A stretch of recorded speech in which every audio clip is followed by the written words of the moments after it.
Each evening, we meet a season ticket holder of the game, presented by Climax. Our honoree tonight has watched his hometown team from his front row dugout seat since 2014.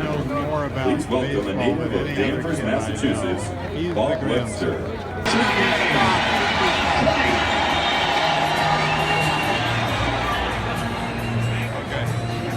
So we want to talk a little about traditions, and we thought the best place to start would be at the oldest ballpark in America.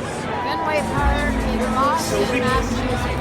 We're at the Green Monster. And how's the weather? It's freezing. Yeah? So we're going to talk a little about the importance of traditions, and boy, there are a lot of them in this ballpark. All right. So here we are at the baseball game, Linda, and Charlie just drove in a run for his second straight hit, and you can see the scoreboard out there. It's now 6-4 for Charlie's team in Malden Athletics. Charlie's on second. The kid that slid in hurt the catcher a little bit, so they're taking a brief pause. No doubt about it, there are a lot of traditions in baseball. But you know, the most important traditions are family traditions, and they range all over the map. They might involve growing beards for the 24th of July, which is a Pioneer Day where we honor our pioneer ancestors who came across the plain. They might involve scouting, an activity like scouting, or they might involve a love of music or maybe a love of horses.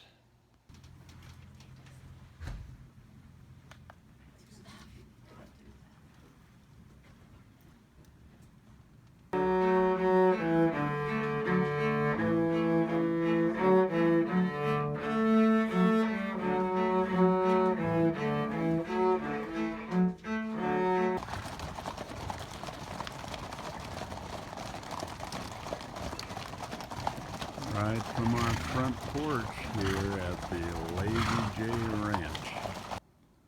Other family traditions might involve special places where the family gathers. In our family, those two places are Bear Lake in southern Idaho and Kolob Canyon in southern Utah. First night back at the lake for the summer, I would say that it hasn't lost a thing. Just nothing quite like the lighthouse at the lake. The evening comes, things settle down and quiet down, and it's beautiful 360 degrees. Hard to believe that anything could be prettier than that rainbow.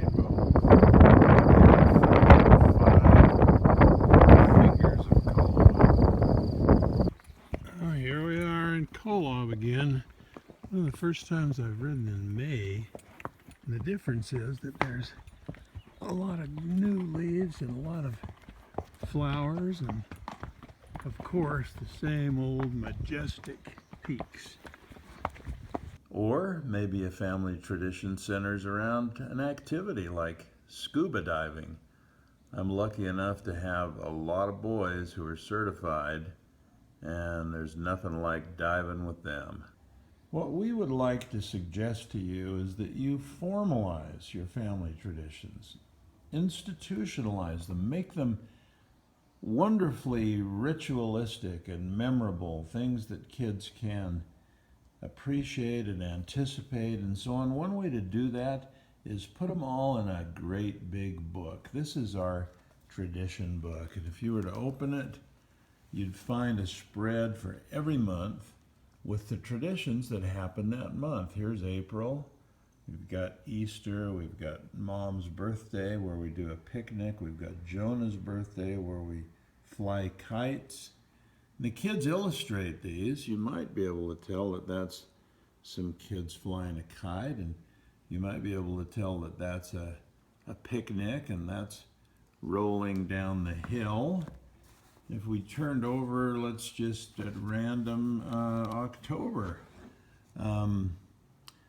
Well, there's the Grandpa and Grandma Jacobson annual Ire Talent Show. There's the UEA where we always would go to Jackson. There's Asia's birthday. And there's Dad's birthday where we jump in leaves. It looks like somebody jumping in leaves right there, doesn't it? And these traditions then become powerful and institutionalized, and they become the glue that really holds families together. You might think about family traditions that center around birthdays, those that center around holidays, some center around Sundays, some center around dinner time. But I want to go back to the leaf story, the tradition of my birthday, because it illustrates a point. There we are on one day when we were jumping in those leaves. Let me tell you the quick story. It started when the kids were very young. They said, oh, on your birthday, it's in October. Let's jump in leaves. Let's bury each other. Let's have a great time. I thought it would die out because, after all, it's kind of a childish thing, but it just got bigger. Teenagers now saying, oh, we got to have this tradition in the park. Bigger trees, bigger leaves. We need to jump out of the trees into the leaves. Bring hot chocolate. Invite our friends. And it just grew and grew. And then here's the poignant part of the story. One day, 1 year on my birthday, my 3 oldest children all had left the same year.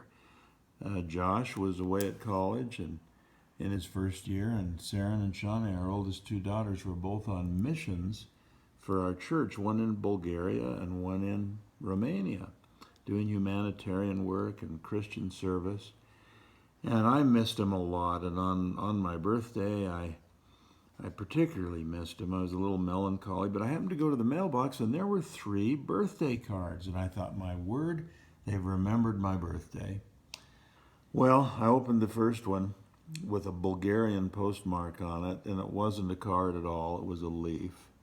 And I had a Post-it note on the leaf that said, I'll never forget these words, Dear Dad, this is a Bulgarian leaf. The orphans helped me honor your tradition. I opened the second one, and it was from Romania. They hadn't talked to each other. Another leaf and another note from our daughter who was there. Hardly daring, I opened the third one with tears in my eyes, and the one from our son at school. Lo and behold, another leaf. Not a note this time, because this is a boy, right? Just a leaf. I could see him in his dorm room saying, I'll just send Dad a leaf. He'll know exactly what it means. And I remember at that moment realizing for the first time how powerful family traditions are. By the way, we still do it. There's the old guy, me, jumping in leaves with the grandchildren.